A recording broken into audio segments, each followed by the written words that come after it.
আসসালামু আলাইকুম, আমি মোহাম্মদ রেজাল হলাদার আপনাদের সাথে আছি। ইরান ও যুক্তরাষ্ট্রে ফের উত্তেজনা চরমে। সুপ্রিয় দর্শক, ইরানের সামরিক অভিযানে প্রয়োজন পড়বে না, ট্রাম্পের আশা। যুক্তরাষ্ট্রের প্রেসিডেন্ট ডোনাল্ড ট্রাম্প বলেছেন তিনি ইরানের বিরুদ্ধে সামরিক পদক্ষেপ এড়িয়ে যেতে চান। সম্ভাব্য একটি পারমাণবিক চুক্তি নিয়ে তেহরানের সঙ্গে আরও আলোচনা করার পরিকল্পনাও তার রয়েছে।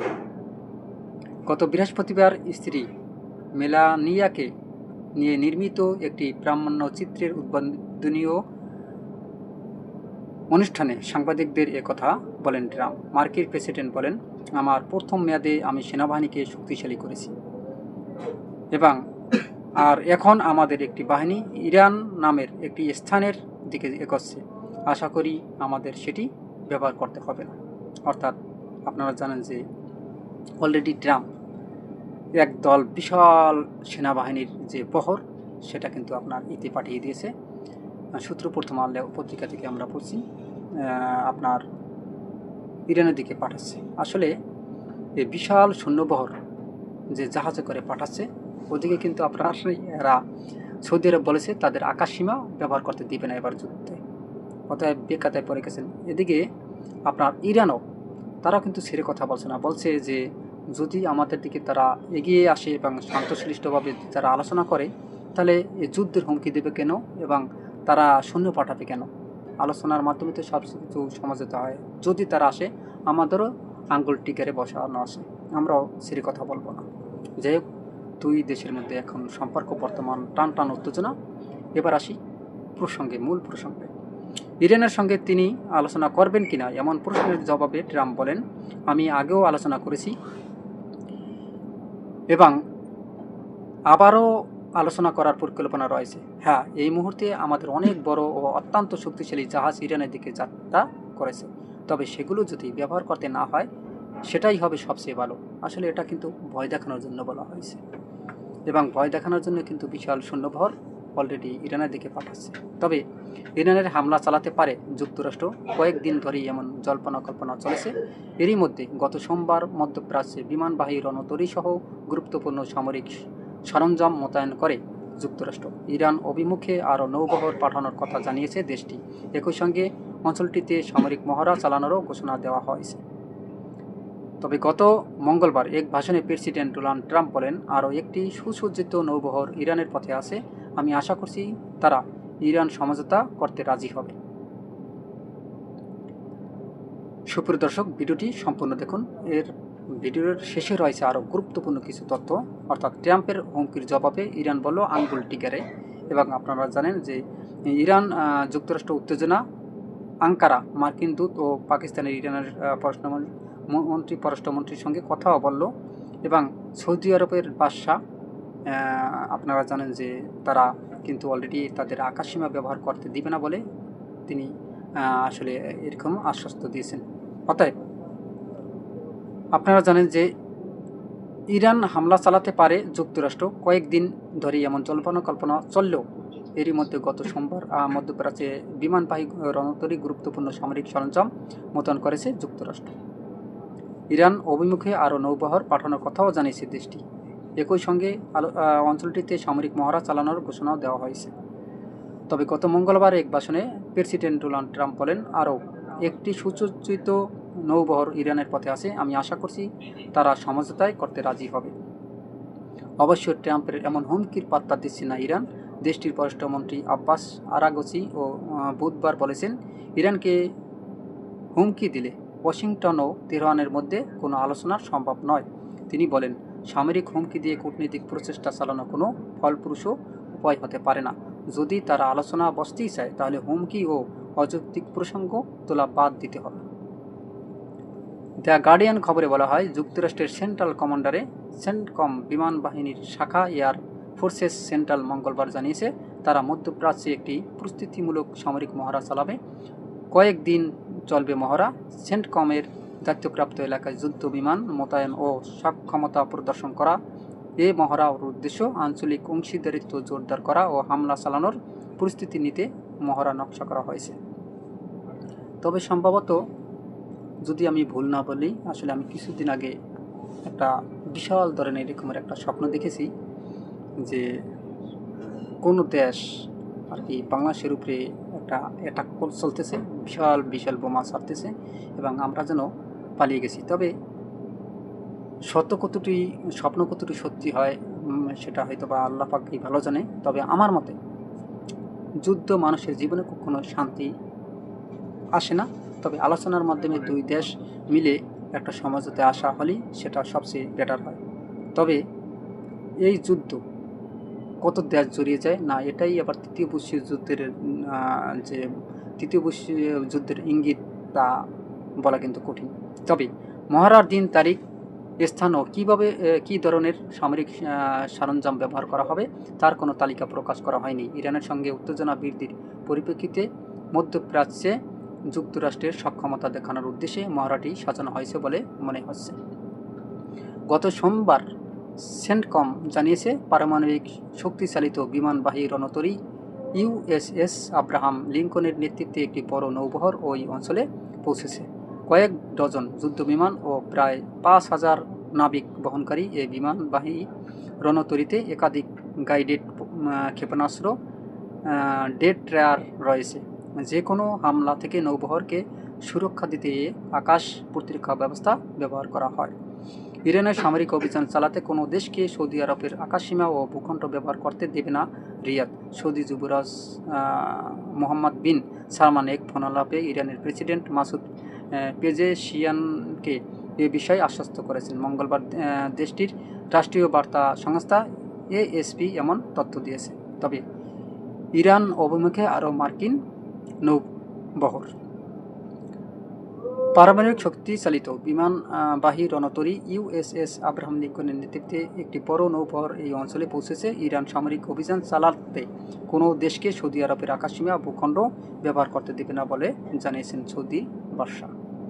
ইরানে হামলা চালাতে পারে যুক্তরাষ্ট্র, কয়েকদিন ধরেই এমন জল্পনা কল্পনা চলছে।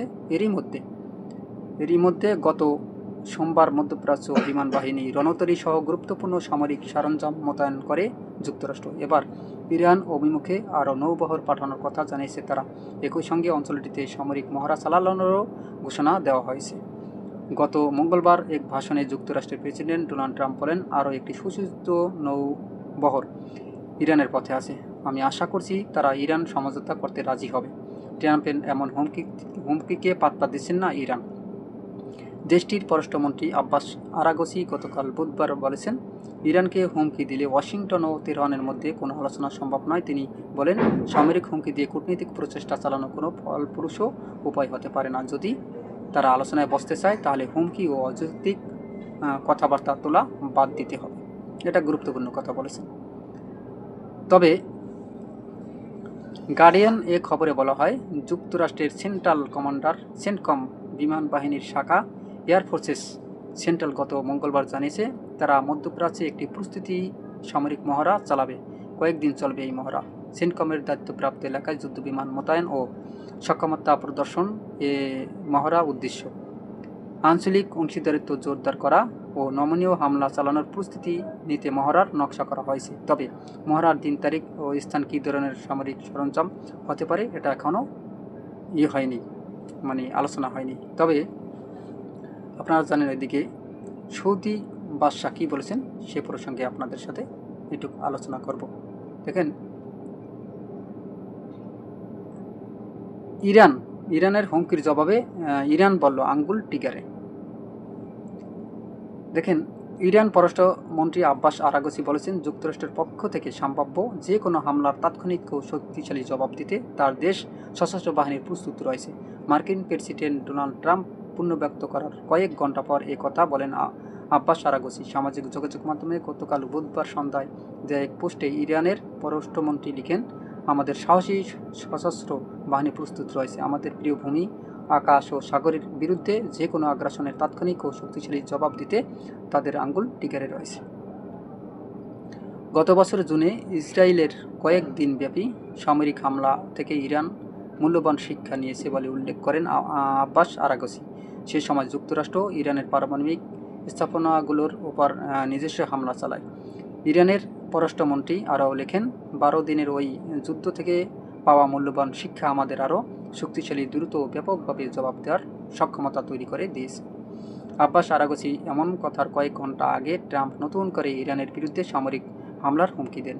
নিজের সামাজিক মাধ্যমে ট্রুথ সোশ্যাল এক দীর্ঘ পোস্টে ট্রাম্প লেখেন, একটি বিশাল নৌবহর ইরানের দিকে এগিয়ে যাচ্ছে। ওই নৌবহরে প্রয়োজনে দ্রুত ও শক্তির প্রয়োগের মাধ্যমে মিশন সম্পন্ন করতে প্রস্তুত, আগ্রহী ও সক্ষম। আসলে এগুলো ভয় দেখানো হতে পারে। এর আগে গত মঙ্গলবার দেওয়া এক ভাষণ ট্রাম্প বলেন, আমি আশা করছি তারা ইরান সমঝোতায় রাজি হবে। জবাবে আব্বাস আরাগচি বলেন, সামরিক হুমকি দিয়ে কূটনৈতিক প্রচেষ্টা চালানো, আমরা তাতে ভয় পাবো না। তারা যদি সত্যি আলোচনায় বসতে চায়, শান্ত সুশৃঙ্খলভাবে আলোচনায় বসতে পারে, তা না হলে আমরাও ছাড় দিয়ে কথা বলবো না। সম্প্রতি সরকার বিরোধী বিক্ষোভ দমনে কঠোর অভিযানের অভিযোগে ওয়াশিংটন সহ পশ্চিমা ক্রমবর্ধমান চাপের জন্য রয়েছে তেহরান। এর মধ্যে ট্রাম্পের হামলার হুমকি ইরানের উপর চাপ আরও বাড়িয়েছে বলে অনেকে মনে করেন। তবে ইরান কি তাহলে পরিবর্তন অনিবার্য? কোন পথে হাঁটবে তারা? কারণ আপনারা জানেন যে যদি যুদ্ধ বেজেই যায় তাহলে কিন্তু কেউ কাউকে ছাড় দেবে না, এটা কিন্তু স্বাভাবিক। ইরানের রাজপথের বিক্ষোভ এখনও স্মৃতিও, হাজার হাজার মানুষ গ্রেপ্তার করা হয়েছে। এই অস্থিরতায় সমর্থন দেওয়ার অভিযোগে অনেকেই ব্যবসায়িক সম্পদ বাজেয়াপ্ত করা হয়েছে, কারো বিরুদ্ধে চলছে সন্ত্রাসবাদের মামলা। আপাত দৃষ্টিতে মনে হচ্ছে ইরানের কর্তৃপক্ষ আবারও পরিস্থিতি নিয়ন্ত্রণ নিতে সক্ষম হয়েছে। তবে এই অবস্থায় যদি আপনার মনে করেন মার্কিন বাহিনী এবং ইরানের সেনাবাহিনী যদি যুদ্ধে জড়িয়ে যায়, তাহলে কিন্তু একটা ভয়ঙ্কর পরিস্থিতি দেখা দিতে পারে বলে সবাই মনে করছেন। তবে আমি মনে করি আসলে যুদ্ধ নয়, কোনো দেশেরই যুদ্ধ একদম আমরা কাম্য করি না। আমরা চাই শান্ত শৃঙ্খলভাবে প্রত্যেকটা দেশেই যেন থাকে, শান্তশিষ্ট থাকে, তাহলে হয়তোবা সবার জন্য কিন্তু ভালো। যাই হোক, তবে এবারের আপনার সৌদি আরবের বাদশা তিনি বলেছেন যে ইরানকে হামলা করার জন্য সৌদির আকাশ ব্যবহার করতে দিবে না। তাদের সাথে আরও অনেক দেশও আছে, তারাও একই কথা বলেছেন। হয়তোবা এই সমঝোতাটা অনেক আগে থাকা উচিত ছিল, কারণ বাংলাদেশের বর্তমানের যে প্রেক্ষাপট, যে নিউজগুলো আমরা দেখে বুঝতে পারলাম, আসলে ইরান এবং যুক্তরাজ্যের যে সমস্যা অর্থাৎ আমেরিকার যে মানে টান উত্তেজনা, সেটা হয়তো বা খারাপ পথের দিকে যাচ্ছে। যদি যুদ্ধ বেজে যায় তাহলে দেখা গেছে দুই দেশেরই ক্ষতি হবে। কারণ যুদ্ধ করলে যেমন শুধু একটা দেশেরই ক্ষতি হবে এমন কিন্তু কথা না, প্রত্যেকটা দেশেরই বড় ধরনের ক্ষতি হতে পারে। আর যদি পারমাণবিক অস্ত্র ব্যবহার করা হয় বা আপনার এই যে বর্তমান নিউক্লিয়ার যে বোমা যদি ব্যবহার করা হয়, তাহলে কিন্তু হয়তো বা আপনারা জানেন যে সারা বিশ্বেই একটা খারাপ ব্যাড ইফেক্ট প্রভাব পড়বে। আমরা মনে করি যুদ্ধে মানুষের জীবনে কখনো শান্তি বয়ে আনতে পারে না। একটা সুষ্ঠু আলোচনার মাধ্যমে দুই দেশের মানে বসে তারপর একটা সিদ্ধান্ত নেওয়া উচিত বলে আমরা মনে করি। তা না হলে হয়তোবা জাতি, দেশ, তারপর হচ্ছে বিশ্বের মানে বর্তমান পরিস্থিতি আপনারা জানেন যে বর্তমানে আপনার যে ইউক্রেন এবং রাশিয়ার যে যুদ্ধ হইতেছে, একটা যুদ্ধের কারণেই সারা বিশ্বে কিন্তু পরিস্থিতি আপনারা দেখছেন যে সব কিছুর দাম হুড় করে বেড়ে গেছে। অর্থাৎ যুদ্ধ যদি বেজে যায়, এবার যদি আমেরিকা এবং আপনার ইরানের মধ্যে যদি যুদ্ধ বেজে যায়, তাহলে কিন্তু আরও একটা পরিস্থিতি খারাপ ঘোলাটে অবস্থা একটা হতে পারে বলে সবার ধারণা। তবে অনেক জ্ঞানী গুণীরা বলেছেন যে যুদ্ধ নয়, আলোচনায় বসুন, আলোচনার মাধ্যমে সব কিছু যৌক্তিক তর্ক বিতর্কের মাধ্যমে সব কিছু ঠিক করুন। আর যদি যুদ্ধ হয়, কেউ কাউকে ছাড় দেবে না, যেমন ইরানও ছাড় দেবে না কিন্তু আমেরিকাও ছাড় দেবে না ইরানকে, এটাই স্বাভাবিক। অতএব যুদ্ধে মানুষের জীবনে কল্যাণ বয়ে আনতে পারে না, দুর্বিষহ জীবন। আপনারা জানেন যে দ্বিতীয় বিশ্বযুদ্ধের সময় আপনার ওই হিরোশিমায় যে জাপানে নিউক্লিয়ার বোমা সেখানে ছাড়াছে, অ্যাটম বোমা যেটাকে বলি, সেখানকার ওই এরিয়া জুড়ে আপনারা জানেন 100 বছর পর্যন্ত যে সন্তান জন্মগ্রহণ করবে তা সব বিকলাঙ্গার, অন্ধ, কানা, লুলা, বা হাত নেই, পা নেই, এরকমের কিন্তু এই প্রতিবন্ধী জন্ম নেবে। অতএব এই যুদ্ধগুলা হয়তোবা পৃথিবী ধ্বংসের একটা কারণও হতে পারে, এবং আমরা যুদ্ধ চাই না, শান্তি চাই। সুপ্রিয় দর্শক, আপনারা কী মনে করেন? অবশ্যই আপনাদের মতামতগুলো কমেন্টে জানান, এবং আপনি আপনার মতামত মানে কী মনে করেন আসলে ইরান এবং আমেরিকার ভিতরে যে একটা সমঝোতা দরকার, এই সমাধানের মাধ্যমে মানে বসে দুই দলের, না যুদ্ধ করেই তাদের জবাব দেওয়া উচিত বলে আপনি মনে করেন? যা আপনার মূল্যবান মতামত অবশ্যই কমেন্টে জানান, এবং RS বাংলা নিউজ 24-কে সাবস্ক্রাইব করুন। এরকম নতুন নতুন ভিডিও পেতে বেল বাটন অন করুন, এবং ভিডিওটি ভালো লাগলে লাইক ও শেয়ার দিয়ে সবাইকে দেখার সুযোগ করে দিন। আজ এ পর্যন্তই, পরবর্তী ভিডিও দেখার আমন্ত্রণ জানিয়ে শেষ করছি। আসসালামু আলাইকুম রহমতুল্লাহি ওয়া বারাকাতুহু।